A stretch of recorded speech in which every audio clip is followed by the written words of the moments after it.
Hello and welcome to a Let's Play in Victoria 2.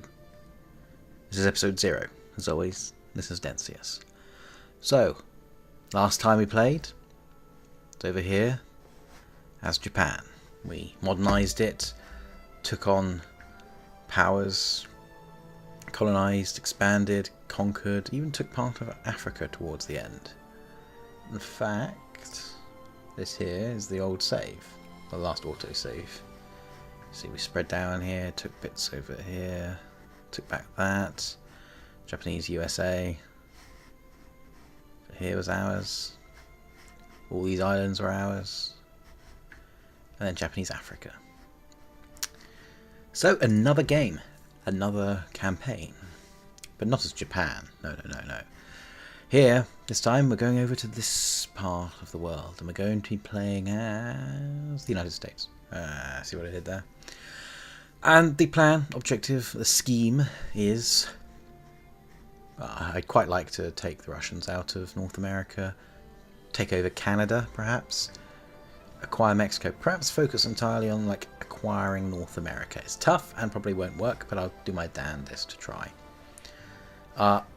This is the type of campaign I've never done before. I've actually only ever seriously played as Japan and a few of the European powers. I've never really played as the United States. I've played as Mexico, got beaten resoundingly there. Anyway, I'm going to be playing as the USA. So this is episode 0. As with the Japan, I'm going to do a quick overview at the beginning, as it's been a while since the Victoria 2 Japan one. I'm going to do a quick talk of up here first, not up there, this stuff. Right. Factories. In this tab, I can, if I'm advanced enough and in a position to do it, build factories. Unfortunately, because of my political situation, I can't do that. I'll get in that when I get to the politics tab, but no, I can't build. I can encourage, well, no, I can't do that. Foreign investment. I could finance other companies, build factories in other lands. It's a quite useful way of getting hold of resources you can't necessarily produce in your own continent. Production. I never ever look at this tab because it scares me. Projects. Here I can finance the construction of, say, railroads or other things to connect my nation together. So I tend to focus on factories, occasionally foreign investment, mostly factories and projects, and I ignore that one because it scares me. Budget. On this tab I can set tax levels, and on this side I can tax levels. Here's if I have any debt, I can take a loan. I don't usually try to take loans, because failure to take out loans results in casus belli against you. National stockpile. This is buying in things like spending on construction, spending on naval, spending on land units, buying in ammunition, canned food, artillery. Education. Obviously, this is how much I spend on education. Unfortunately, it's clergymen. It's time to research. The more literate, the more you... the more you spend on education, the more literate. Like, only 42% of the population can read and write. So, by spending more on that, that'll improve. And by improving that, it'll improve other things. Everything has a knock-on effect. Administration is the efficiency, primarily, as far as it affects us in this early game. It's how much... It affects two things. Crime fighting and how efficient your tax collectors are. Social spending. We have no social policies, but that's something that we might deal with later. Military spending. Again, is to do with how much you pay officers and that kind of thing. Technology tab. Well, right from the beginning in this version, unlike the Victoria 2 one, not Victoria, the Japan one, we can research technology right away. There's the army. This improves, unsurprisingly, the army in all kinds of things, like army organization. It's basically like in EU4, it's discipline, basically. And then like benefit to attack, combat width. Dig in is good. The longer you stay in the project, the more like trenches and little temporary fortifications people build, and gives you a bonus in defending. Plus it allows you to build forts. Morale is morale and tactics, and are just like tactics. It makes sense. This here is the type of administration you have. You can affect it in the politics tab. It's like armored tech's -10, but then there's a +10% commercial, that kind of thing. Navy, pretty much the same, Navy base tax. The bigger your base is, the bigger ships you can make. That's how you research your different speed, basically. It just affects speed, and speed is important. It helps you get your ships there quicker. Duh. Yeah, it's all basic. It's all relatively intuitive. Supply range before you get attrition, and that's the organisation. That commerce. Now these three, this one and that one in particular, are very good for making money. Like admin efficiency, like I said, it affects taxes, and you can get like admin efficiency, and then the extra inventions are like tax efficiency. Like that affects tax efficiency. I mean, much more directly.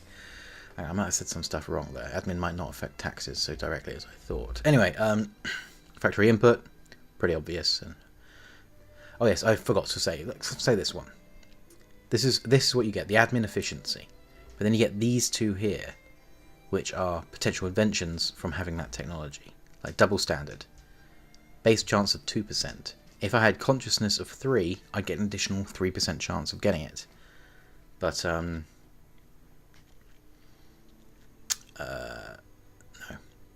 Base chance of 2, and I got additional 2%. So I'm at 4% right now, if I'd researched that technology. And then, if I had consciousness of over 3, I'd have an additional 3. So I'd have a very good chance of that. It's every month it ticks. Let's go on to culture. Prestige is good. It's important for determining your rank, because the 8 most strongest powers in terms of points, which are worked out by military, factories. Well, let's have a look. Prestige is the star, factories is that, military is that. More factories, more soldiers, and prestige. So getting good prestige is good. And these also allow prestige. This lot here, also prestige, but they have the additional effect of like research points, which is good for researching, unsurprisingly. Education efficiency speeds up with how quickly you can educate people. Colonial migration, well, it is pretty much states what it states there. Max national focus. That's what those are. We'll get to those in that eventually. But it allows you to focus your, like you can encourage soldiers in one province, or industry in one province, or even a political party of one kind in a province. Association. Reinforcements and regiment experience. Well, more experienced a unit, the better it fights, and reinforcement rate is reinforcement rate, how quickly you get spare troops there after they've been damaged in battle. And industry, very, very, very good tab in terms of making lots of money. Mining output, farming output, factory throughput. This is I like this metallurgy a lot because it gives you massive boosts in natural resources that you can sell or use. Early railroad speeds up how quickly you can get from place to place from province to province. And medicine, well, medicine is very good. It's always good to be able to heal your soldiers, but it does all kinds of extra things. Mainly supply limits, but a whole ton of useful inventions that affect army attrition. So like you can march for longer before you lose units for just existing. That's a technology tab. Whew, taking time to get through this. Politics. We're the United States, so we are a democracy. However, we are currently 100. The upper house. Not sure off the top of my head if that would be Congress or the Senate, but whatever. The upper house is 100% conservative, which means they want the status quo. Well, ideologically, there is a area of liberals, and then there is a lot of conservatives, and then there are reactionaries, people who want things to go backwards. And those, broadly, at this point in history, in the game, those are the only 3 parties out there, really. Those that want things to advance forward, those that want things to stay the same, and those that want things to return to the good old days. Like, I don't know. Reactionaries in this would, for example, we got the social reform, trinket minimum wage. They'd want no minimum wage. Reactionaries would want weighted universal to go back to wealth. Only the middle and upper classes may vote, or if you are outlawed slavery, to allow slavery. And that brings us to slavery, that particular subject. This is the United States. It's 1836. Slavery exists in part of the nation, but not in the other, and that's causing tension. And with that tension comes the American Civil War in our history, and it's going to come in this history as well. And we'll win it pretty resoundingly, because I know it's coming, so I know exactly what to do. Like, don't have any Dixie regiments, because Dixie regiments will side with the South. I want non-Dixie regiments. Anyway, this is social reforms. They improve like, instead of unlimited work day when they could work until they drop, and you limit it 14, 12, 10, 8. Say they have a knock-on effect, like it improves the lives of people and improves the chance of people migrating, but things cost more because you're paying. And they said the political reforms, like one of the things we're gonna have to probably fight a war over is to get rid of get rid of slavery. And then we're starting off as a democracy, which is something I only just achieved in the Victoria 2 one, in the Japan one. Movements, right now. This will be like say people want trinket pensions, there'd be movements for pensions. Now, it's unlikely they'd end up as rebels because they're wanting pensions, but the more there are, the greater their effect on the political situation here. The more likely conservatives are going to flip and vote, because conservatives will vote for reforms if there's enough tension, like if enough people want it, whereas liberal people want it regardless of whether most people want it. Decisions, right? Trail of Tears, Manifest Destiny, House Gaggle. There's all kinds of ones associated with the United States that we will come to as the game progresses. Release nations. I could create Canada, the Cherokee. I could give them Cherokee, or New England. I'm sure as I expand, more and more of these people will create. I can release them as a satellite nation, like a vassal, basically. It makes people think well of me, but I'm not going to do that. To that. So, we've done politics. On to population. Here's where we can talk about workforce breakdown, nationality, religions, dominant issues, all this kind of stuff. These are the kinds of people that are around, up to and including slavery. There's closer to 600,000 slaves in the United States at the moment. We're going to have to do something about that. Here are the national focus button. I can click on that and choose a national focus. Maybe I want immigration. Maybe I want the local, capitalists. It says so right there. I can't believe I didn't read it. To build railroads. Maybe I want more capitalists, or maybe I want some more labourers or soldiers. I can encourage it. I can encourage production of consumer goods, armaments, basic industry, all kinds of things there. Or maybe I can push things towards a political party. Maybe I want a lot more liberals. I probably will want a lot of liberals.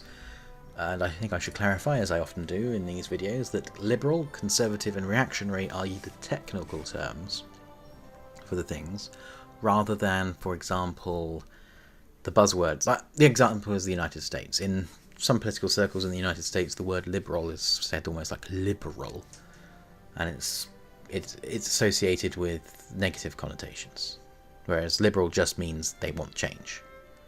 They want things to advance. They think the status quo is insufficient, and they want things to improve for people. They would want, like for example, back to politics, reforms. They think that just because you have the liberals think that voting should not be based on wealth. They think it should be based universally. Everyone can vote, and helicopter, and their vote counts the same. That's what they want. Conservatives. So it says 0% of the upper house will vote for it because there's 0% votes conservatives. 100% will vote no because it's all conservatives. But when we get liberals in there, liberals will want that. Voting system, first past the post, which is the proportional representation, or Jefferson method. I mean, they will have different benefits. It doesn't really say so there, so you'd have to actually know the difference. Yeah, the candidate with the most votes wins outright. Highest average method for allocating seats. Percentage of votes that group of candidates obtain in an election equals the percentage of the seats they receive. Proportional seats of... Yeah, anyway. Moving on. I know what that means. I just don't want to explain it to you. Trade. I have this ticked on. Automate. So I get to ignore this entire tab. Moving on to diplomacy. This here showed great powers, unsurprisingly. The top 8. We are up there, even though we are... Oh, we are a great power. Lovely. Show wars. These are the wars that are currently going on in the world. Texan War of Independence. I think we might have to support them. Ottoman restoration of Tripoli. War justification. We're not trying to do anything, and there's none publicly aware. Military tab. We have soldiers. These are the 4 armies we have. These are the navies we have. Some of them are very small. Some of them are smaller than others. I can mobilize and create 16 extra brigades. Now, they won't be very strong. They'll be actually kind of weak because they're the most basic unit in the world. Like if I was to build an army, they would be this, irregulars, rather than infantry. But I can't build anything because I don't have room for it. But anyway, so we've gone through that. I think that's nicely explained everything. And so that's the end of episode 0, the explanation episode. Thank you for watching. My name has been Denseus. I hope to see you in the main campaign. Ciao for now.